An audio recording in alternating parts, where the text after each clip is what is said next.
பரலோகத்திலிருந்து கர்த்தருடைய தூதனின் வலுவாய் துணிக்கும் 7ஆம் எக்கால சத்தம், பயப்படாதிருங்கள், இதோ சர்வ சிருஷ்டிக்கும் மிகுந்த சந்தோஷத்தை உண்டாக்கும் நற்செய்தியை உங்களுக்கு அறிவிக்கின்றேன். வருத்தப்பட்டு பாரஞ்சுமக்கிறவர்களே, நீங்கள் எல்லோரும் எல்லா நாமத்திற்கும் மேலான நாமத்தை உடைய, என்றென்றைக்கும் ஸ்தோத்தரிக்கப்பட்ட, காலத்தை தாண்டியும் ஸ்தோத்தரிக்கப்படுகின்ற சர்வ வல்லமையுள்ள மகிமையின் கர்த்தராகிய கிறிஸ்துவிடத்தில் வாருங்கள். சர்வத்தையும் வார்த்தையினால் ஜனிப்பித்த மகிமையின் பிதாவாகிய கிறிஸ்துவுக்கு எபிரேயர் 11:1 வேத வாக்கியத்தின்படியான விசுவாசத்தால் இப்பொழுதே கீழ்ப்படியுங்கள், கடைசி வரை அதில் நிலைத்திருங்கள். அப்பொழுது அவர் உங்களுக்கு இப்பொழுதே இளைப்பாறுதலை தந்தருள்வார். கர்த்தராகிய கிறிஸ்துவுக்கே மகிமை உண்டாவதாக. ஆமேன். யார் அந்த மகிமையின் பிதா? பகுதி 30.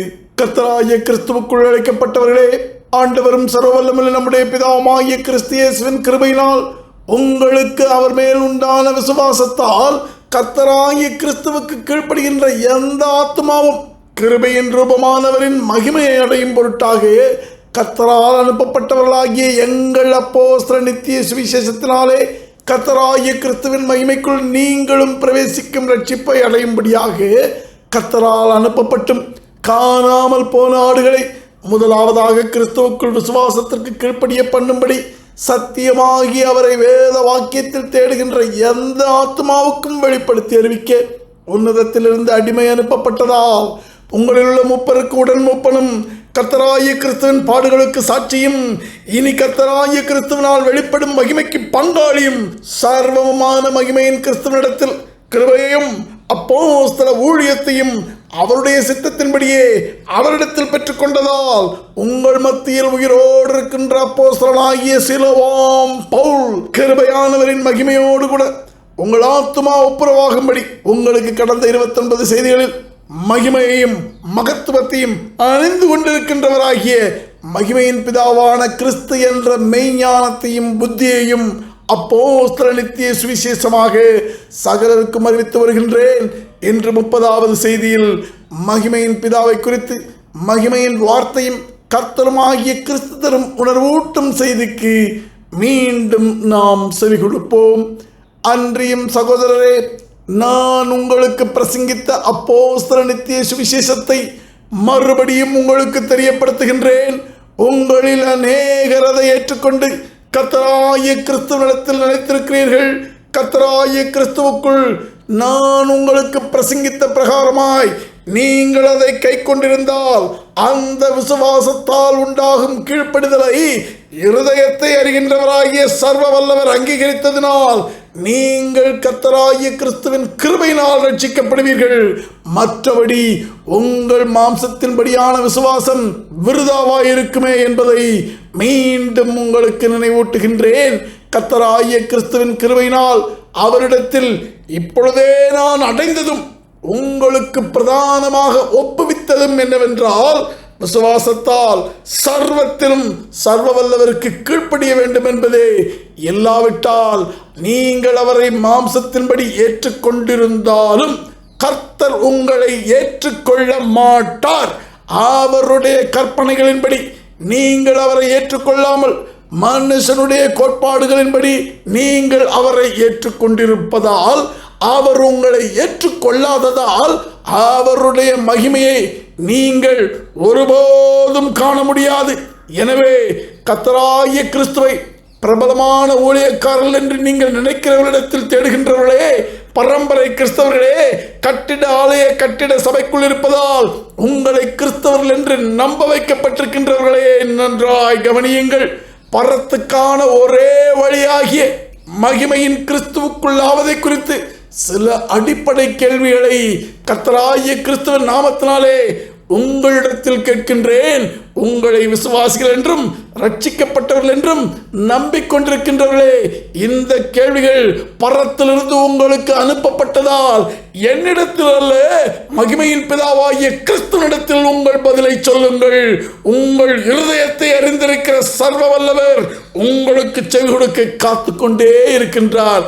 முதலாவதாக, நீங்கள் கர்த்தருடைய சித்தத்தின்படியாக அதாவது வேத வாக்கியத்தின்படி மனம் திரும்பி இருக்கின்றீர்களா, இல்லை உங்கள் கட்டிட சபையின் கோட்பாடுகளின்படியாகவா, இல்லை உங்கள் மனதின் திருப்தியின்படி மனம் திரும்பி இருப்பதாக நினைத்துக் கொண்டிருக்கின்றீர்களா? கவனியுங்கள், நீங்கள் கர்த்தருடைய சித்தத்தின்படி மனம் திரும்பி இருந்தால், அதாவது எந்த வசனத்தின்படி நீங்கள் கர்த்தராகிய கிறிஸ்துவிடத்தில் மனம் திரும்பி அப்படியே அவருடைய சித்தமாகிய அந்த வசனத்திற்கு எப்பொழுதும் கீழ்ப்படிந்திருக்கிறீர்கள் என்று கர்த்தராகிய கிறிஸ்துவிடத்தில் இப்பொழுது ஒப்புவிக்க உங்களால் கூடுமோ? முடியாவிட்டால் உங்களை மனம் திரும்பினவர்கள் என்று அவர் எப்படி அங்கீகரிப்பார்?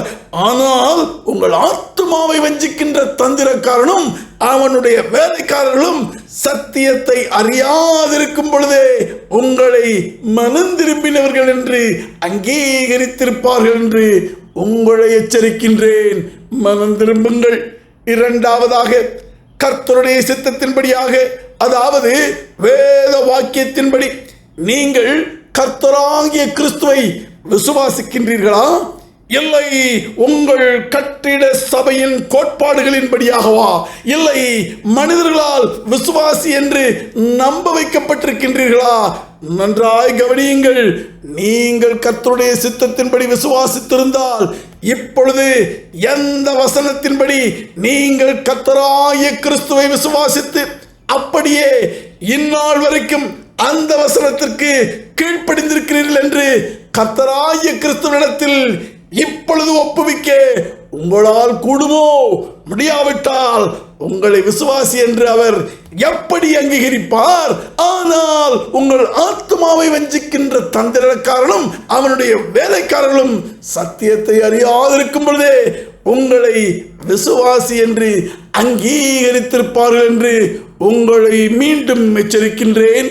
மூன்றாவதாக, கர்த்தருடைய சித்தத்தின்படியாக, அதாவது அப்போஸ்தல சுவிசேஷத்தின்படி நீங்கள் கர்த்தராகிய கிறிஸ்துவின் சீஷராய் இருக்கின்றீர்களா, இல்லை உங்கள் கட்டிட சபையின் கோட்பாடுகளின்படி அவர்களுடைய சீஷர்களாய் இருக்கின்றீர்களா, இல்லை மனுஷனின் மாம்ச வழிநடத்துதலின்படி சீஷர்களாய் இருக்கின்றீர்களா?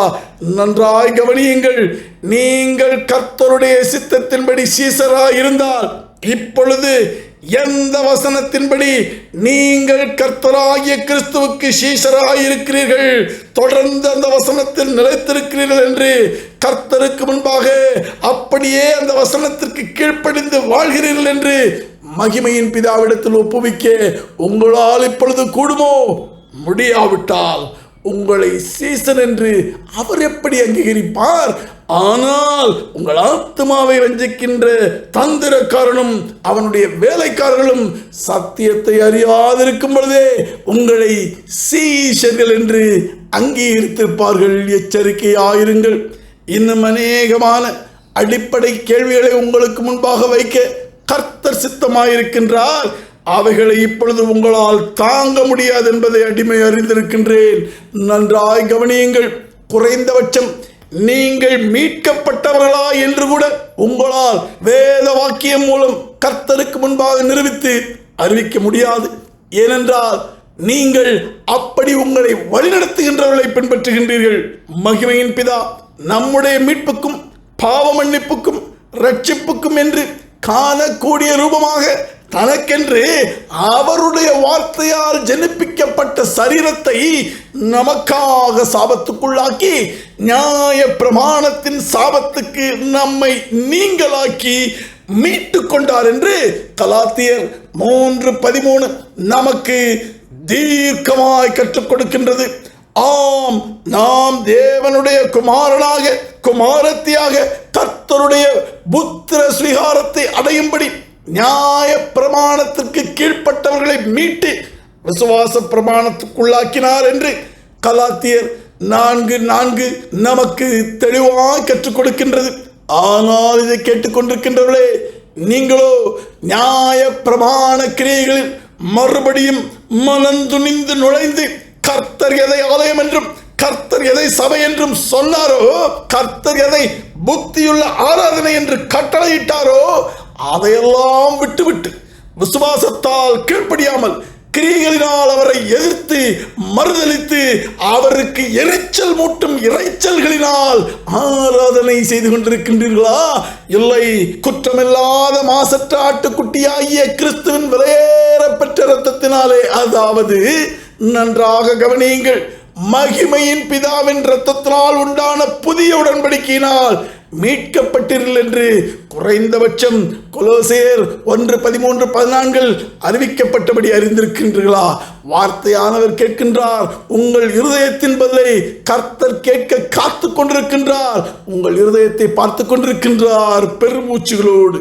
மகிமையின் கிறிஸ்துவின் மகிமைக்குள் பிரவேசிக்கும் அடிப்படைகளை அறியாததினால், கர்த்தராகிய கிறிஸ்துவை விட்டுவிட்டு பாரம்பரியத்தினால் சர்வ வல்லமையுள்ள பிதாவின் கட்டளைகளை அவமாக்கினதால், பிதாவின் காணக்கூடிய ரூபமான கிறிஸ்துவை விட்டு பிரிந்து கிருபையை விட்டு விழுந்து போனவர்களே, ஏன் உங்களால் கர்த்தராகிய கிறிஸ்துவை மகிமையின் பிதாவானவர் என்று உணரவும் ஏற்றுக்கொள்ளவும் முடியவில்லை என்று உங்களுக்கு தெரியுமா? இல்லை, சிலர் மாம்ச கோட்பாடாக கர்த்தராகிய இயேசுவை கர்த்தராகிய கிறிஸ்து என்று ஏற்றுக்கொண்டும் கர்த்தராகிய கிறிஸ்துவினால் ஒழிக்கப்பட்ட நியாய பிரமாண கிரியைகளிலிருந்து விடுபட முடியவில்லை என்று தெரியுமா?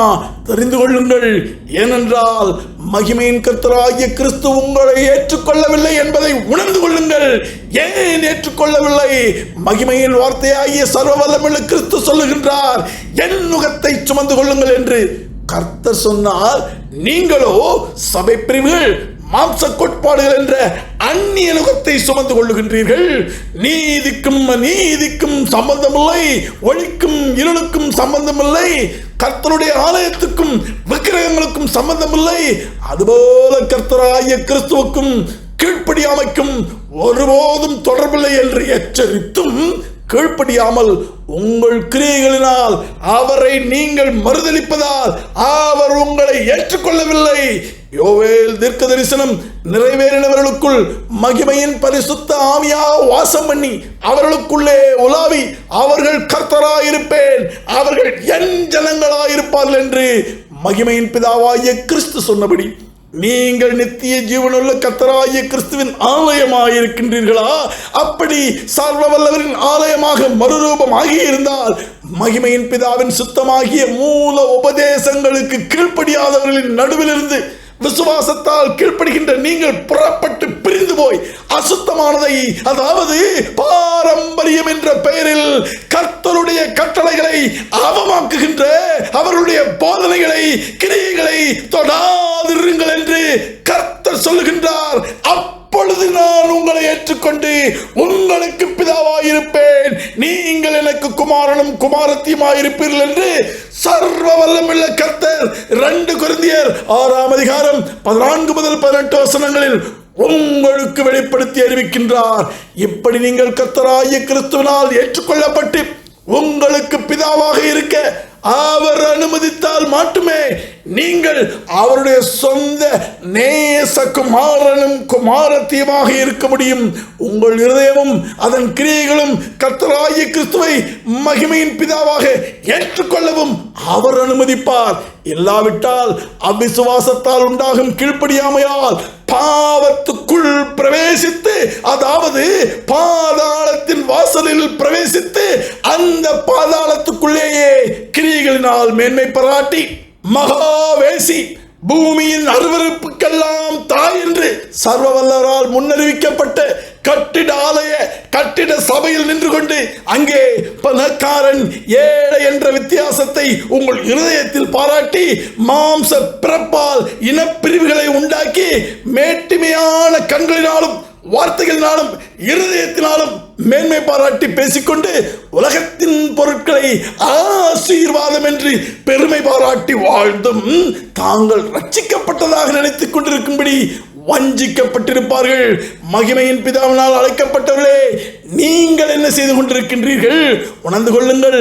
கர்த்தரிடத்தில் பரிசுத்த ஆவியால் ஞான ஸ்நானம் பெற்றதால் நித்திய ஜீவனை உடைய கர்த்தருடைய சந்ததி என்று சர்வ சிருஷ்டியின் அதிபதியும் மகிமையின் பிதாவுமான கர்த்தராகிய கிறிஸ்துவினால் அங்கீகரிக்கப்பட்டதினால் அவரே மகிமையின் பிதா என்பதை உங்கள் இருதயத்தில் அறிந்து கொண்டிருக்கின்றீர்களா? இல்லை, உலகத்தின் அதிபதியினால் தொடர்ந்து போதிக்கப்படுவதனால், அவனுக்கு நீங்கள் செவி கொடுப்பதனால் உங்களுக்கு இப்பொழுதும் பயத்தின் ஆவியாகிய அநேக தேவர்கள் உண்டா? கர்த்தர் பார்த்து கொண்டிருக்கின்றார். மனம் திரும்புங்கள், உங்களுக்கும் பரலோக ராஜ்யம் சமீபித்திருக்கின்றது. ஆமென். 1 பேதுரு 1:17 எழுதியிருக்கிறபடி கர்த்தராகிய கிறிஸ்துவுக்கு பயப்படுவதாக விசுவாசத்தால் கிரியைகளினால் அவரை மகிமையின் பிதாவாக தொழுது கொள்வதால் மகிமைப்படுத்துங்கள். மகிமையின் பிதாவும் வெள்ளை சிங்காசனத்தின் நியாயாதிபதியுமாகிய கர்த்தராகிய கிறிஸ்து நியாய தீர்ப்பு கொடுக்கும் வேளை வந்தது. வானத்தையும் பூமியையும் சமுத்திரத்தையும் நீரூற்றுகளையும் சர்வத்தையும் தன்னுடைய வார்த்தையினால் உண்டாக்கின சர்வ வல்லமுள்ள மகிமையையும் மகத்துவத்தையும் அணிந்திருக்கின்றவராகிய கர்த்தராகிய கிறிஸ்துவையே பிதாவாக தொழுது கொள்ளுங்கள் என்று கர்த்தரால் எழுதப்பட்டதை கர்த்தருடைய சித்தத்தின்படி கர்த்தருடைய சபையானவர்களுக்கு பரலோகத்தின் மத்தியில் இருந்து பறந்து அறிவிக்கும் தூதனாக கர்த்தரால் பூமி எங்கும் அனுப்பப்படுகின்ற 7 ஆவியின் ஒன்றாயிருந்து அப்போஸ்தல நித்திய சுவிசேஷத்தை அவருடைய சித்தத்திற்கு சத்தமாக உங்களுக்கு அறிவிக்கின்றேன். கர்த்தருடைய ஆவி சபைகளுக்கு சொல்லுகிறதை காதுள்ளவன் கேட்க கடவன். ஆமென். சர்வத்திலும் வலுவாதபடி உங்களை காக்கவும் தமது மகிமையுள்ள சன்னிதானத்திலே மிகுந்த மகிழ்ச்சியோடு உங்களை மாசற்றவர்களாக நிறுத்தவும் வல்லமையுள்ளவரும் தாம் ஒருவரே ஞானம் உள்ளவருமாகிய நம்முடைய இரட்சகரான மகிமையின் பிதாவாகிய கர்த்தராகிய கிறிஸ்துவுக்கு கனமும் மகத்துவமும் வல்லமையும் அதிகாரமும் இப்பொழுதும் எப்பொழுதும் நித்திய நித்தியமாக நிலைத்திருப்பதாக. ஆமென். நீ உயிரோடு பூமியில் வாழும் இந்த கிருபை நாட்களில் சர்வ வல்லமையுள்ள கர்த்தராகிய கிறிஸ்துவின் அப்பம்புக்குதலில் பங்கு கொள்ள அதிகாலையில் சர்வ வல்லமையுள்ள கர்த்தராகிய கிறிஸ்துவோடு கூட சபை கூடி அவருடைய நேரடியான உபதேசத்திற்கு செவி கொடுத்து அதை உணர்ந்து கொள்வதனால் புசித்து உணர்த்தப்பட்டதை உங்கள் ஆவியாத்மா சரீரத்தில் நிறைவேற்றுவதனால் பானம் பண்ணி உங்கள் விசுவாசத்தால் கர்த்தராகிய கிறிஸ்துவுக்கு கீழ்ப்படியுங்கள். கடைசி வரை அதில் நிலைத்திருங்கள். கர்த்தரை அறிகிற அறிவில் வளருங்கள். அழைக்கப்பட்டவர்களையும் அப்படியே கர்த்தராகிய கிறிஸ்துவுக்குள் வளரச் செய்யுங்கள். பரிசுத்த தீர்க்கதரிசிகளால் முன் சொல்லப்பட்ட வார்த்தைகளையும் இரட்சகராயிருக்கிற கர்த்தருடைய அப்போஸ்தலராகிய எங்களுடைய கட்டளைகளையும் நீங்கள் நினைவு கூறும்படி இந்த நிருபங்களினால் உங்கள் உண்மையான மனதை நினைப்பூட்டி எழுப்புகின்றேன். ஆமென். எங்கள் அப்போஸ்தல நித்திய சுவிசேஷமாகிய இந்த 7ஆம் எக்கால சத்தம் உங்கள் இருதயத்தில் எப்பொழுதும் துணிப்பதாக. அழைக்கப்பட்டவர்களே, கர்த்தராகிய கிறிஸ்து இயேசுவுக்குள் அப்போஸ்தல நித்திய சுவிசேஷத்தின்படி யோவான் 7:38 வழிநடத்துவதனால் எபிரேயர் 11:1 கட்டளையில் வெளிப்படுத்தினபடி யோவான் 14ஆம் அதிகாரம் 7 முதல் 11 வசனங்களில் கர்த்தரால் கற்பிக்கப்பட்டபடி கர்த்தராகிய கிறிஸ்து தன்னையே மகிமையின் பிதாவென்று உங்களை நேரடியாக நம்ப சொன்னவைகளில் நீங்கள் உறுதியாயிருந்து ரோமர் 1:20 உங்கள் மாம்சத்தின் கண்களில் மகிமையின் கிறிஸ்துவினிடத்தில் காணாததும் காணக்கூடாததுமாகிய நித்திய வல்லமையையும் மகிமையையும் கர்த்தராகிய கிறிஸ்துவினிடத்தில் மாத்திரம் உள்ளது என்பதில் ஏசாயா 45:24 பரிசுத்த ஆவியானவர் முன்னறிவித்து வெளிப்படுத்தினபடி உங்கள் முழு இதயத்திலும் நிச்சயம் உள்ளவர்களாகி இப்படி வேத வாக்கியங்களின்படி மகிமையின் கிறிஸ்துவின் மேல் வைக்கும் விசுவாசத்தில் மகிமையில் உள்ள தூதர்களும் ஆதி அப்போஸ்தலர்களும் இப்பொழுது நாங்களும் எங்கள் வீட்டாரும் நிலைத்திருப்பதைப் போல நீங்களும் உங்கள் வீட்டாரும் எங்களோடு கூட மகிமையின் கர்த்தராகிய கிறிஸ்துவுக்குள் இப்படி ஒரே சிந்தையாயிருந்து ஒருமனப்பட்டு விசுவாசத்தால் கீழ்ப்படிந்திருக்க அழைக்கப்பட்ட உங்களுக்கு மகிமையின் கர்த்தராகிய கிறிஸ்துவின் நாமத்தினாலே கர்த்தருக்கு முன்பாக அவருக்கென்று ஒளி வீசும் சபையாயிருந்து மீண்டும் கர்த்தரின் முகத்தின் மகிமையின் பேரொளியை உங்கள் மேல் அப்போஸ்தல நித்திய சுவிசேஷ வெளிச்சமாக பிரதிபலிக்கின்றேன். எல்லா நாமத்திற்கும் மேலான நாமத்தை உடைய சர்வ வல்லமையுள்ள பிதாவாகிய தேவனும் இரட்சகரும் என்றென்றைக்கும் சொத்தரிக்கப்பட்ட மகிமையின் கர்த்தருமாகிய கிறிஸ்து இயேசுவினுடைய கிருபையும் அவருடைய மனதுருக்கமும் அவருடைய தயவும் அவருடைய அன்பும் அவருடைய பரிசுத்த ஆவியின் ஐக்கியமும் சர்வ வல்லமையுள்ள கர்த்தராகிய இயேசுவை சர்வ வல்லமையுள்ள கர்த்தராகிய கிறிஸ்து என்று விசுவாசிப்பதால் கீழ்ப்படிந்து அதை அறிக்கையிடுவதால் ரட்சிக்கப்படுகின்ற உங்கள் அனைவரோடும் கூட இம்மையிலும் காலத்தை தாண்டி மகிமையிலும் நித்தியமாக நிலைத்திருப்பதாக. ஆமென். நீங்கள் கேட்ட இந்த செய்தியை மகிமையின் கிறிஸ்துவுக்குள் பரிசுத்தவான்களாகும்படி அழைக்கப்பட்ட தேவனுடைய சபையான சகோதர சகோதரிகள் யாவரும் கேட்க செய்ய வேண்டும் என்று கர்த்தரின் பேரில் ஆணையிட்டு உங்களுக்கு சொல்லுகின்றேன். ஆமென்.